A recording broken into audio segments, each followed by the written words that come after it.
ये भी जानना आपके लिए बहुत जरूरी है। तो जैसे मैंने कहा अवेयरनेस, अब अवेयरनेस क्या होती है? अब मैं आपसे ये कह रहा हूं कि मैं हमेशा ये कहता हूं कि आप आईएएस बनने के लिए नहीं पढ़ाई करो, तुम आईएएस हो ये सोचकर पढ़ाई करो, तुम इस बात के लिए पढ़ाई करो कि तुम्हारे अंदर वो फीलिंग होनी चाहिए मैं अधिकारी हूं। अब अगर तुम एक अधिकारी हो, तुम चाहे वो आईपीएस हो चाहे आईएएस हो, तुम्हारे अंदर जो सबसे महत्वपूर्ण चीज है वो होनी चाहिए तुम्हारी जागरूकता। जागरूकता कैसे आती है? जो क्वेश्चन है कि अवेयरनेस का फंडामेंटल क्या है, कैसे आती है जागरूकता? चलो हम जरा देखते हैं। किसी ने आपको बताया कि सर वहां पर 10 लोग जमा हो रहे हैं, 10 लोग जमा हो रहे हैं। फॉर एग्जांपल आप एक सीनियर जो है वो आईपीएस ऑफिसर हो, थोड़ी देर के लिए आंख बंद करो और कल्पना करो, ठीक है? आप कल्पना करो कि वहां पर सर 10 लोग या 20 लोग जमा हो रहे हैं फलाना इस फलाने जो है वो जंतर मंतर पर। अब ये एक इंफॉर्मेशन है तुम्हारी। अब तुम देखो कि जब तुम खाली मैगजीन पढ़ना चाहते हो या तुम लास्ट में कोई करंट अफेयर्स पढ़ लेना चाहते हो उसमें, और रेगुलर जो है वो करंट अफेयर्स को अपडेट करना, न्यूज़पेपर पढ़ना, उसमें अंतर क्या होता है? तो किसी ने कहा कि साहब एसपी साहब ये 20 लोग जो है आके जमा हो गए। ये एक इंफॉर्मेशन है। 20 लोग किस लिए जमा हुए? क्या किसी घटनाक्रम में, किसी आंदोलन में, किसी जो है वो सेगमेंट्स में, या किसी बात को कहने के लिए, या हो सकता है कि वो टूरिस्ट हो और वो दिल्ली दर्शन के लिए आए जंतर मंतर देखने, या पुरातत्ववेत्ता हो जो ये देखने आए कि जंतर मंतर में क्या जो है वो भौगोलिक कार्य हुए हैं, इससे पहले जो है खगोल की कार्य क्या क्या हुए हैं। तो ये सारे लोग हो सकते हैं, कोई भी इसमें हो सकता है। लेकिन 20 लोगों के जमा होने से कोई इंफॉर्मेशन कंप्लीट नहीं हो रही। मेरी बात को ध्यान से समझना।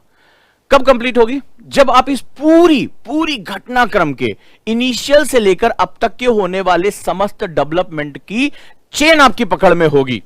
मैंने क्या कहा? जब इस पूरी घटनाक्रम की एक एक कड़ी की आपको जानकारी होगी।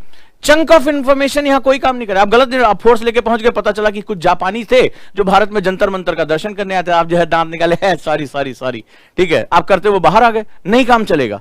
यहां पर जो महत्वपूर्ण है कि जो जागरूकता शब्द होती है वो चेन ऑफ इंफॉर्मेशन होती है, not the chunk of information. ये किसी इंफॉर्मेशन का टुकड़ा नहीं होती है, ये इंफॉर्मेशन की कड़ी होती है। मेरी बात का अंतर याद रखना, ये इंफॉर्मेशन का टुकड़ा नहीं होती है, ये इंफॉर्मेशन की कड़ी होती है। जागरूकता वहां से आती है जब आपको डे वन से पता हो कि पहले बात की कौन लोग सरकार की किस नीति का विरोध कर रहे हैं, विरोध करने का तरीका क्या है, विरोध करने की मैथोलॉजी क्या है, क्या विरोध में किसी प्रकार की फंडिंग है, समाज का कौन सा वर्ग इसमें इन्वॉल्व है या किस तरह के वर्ग इसमें इन्वॉल्व होना चाहते हैं, क्या केवल ये क्षेत्रीय स्तर पर है या अथवा ये राष्ट्रीय स्तर पर है, क्या राष्ट्रीय स्तर पर इसमें क्या अंतरराष्ट्रीय संगठन भी इसमें इन्वॉल्व है, क्या इसके साथ साथ कुछ अलगाववादी संगठनों का भी हित यहां साधे जा सकते हैं, सरकार की क्या भूमिका है, सरकार इस आंदोलन को शांतिप्रिय रखना चाहती है, सरकार इस पर जो है दबाव बनाना चाहती है, सरकार इस आंदोलन को होने देना चाहती है या सरकार इस आंदोलन को सप्रेस करना चाहती है, सरकार अभी किस स्थिति में है, क्या वो चुनावी साल में है